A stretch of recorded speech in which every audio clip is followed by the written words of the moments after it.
Breaking news చూస్తున్నాం. నమ్మిన ప్రజలనే నట్టేట ముంచాడు కిలాడి పాస్టర్.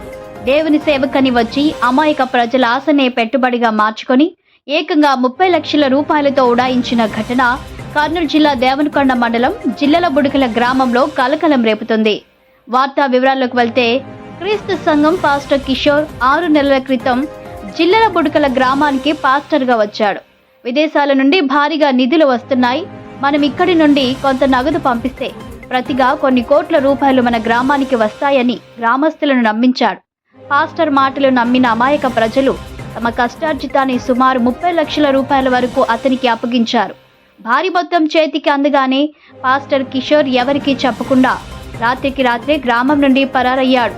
లబోదిబోమంటున్న బాధితులు తమను నమ్మించి నిలువున ముంచాలని, తమ డబ్బు తిరిగి ఇప్పించాలని బాధితులు కన్నీరు మున్నీరవుతున్నారు.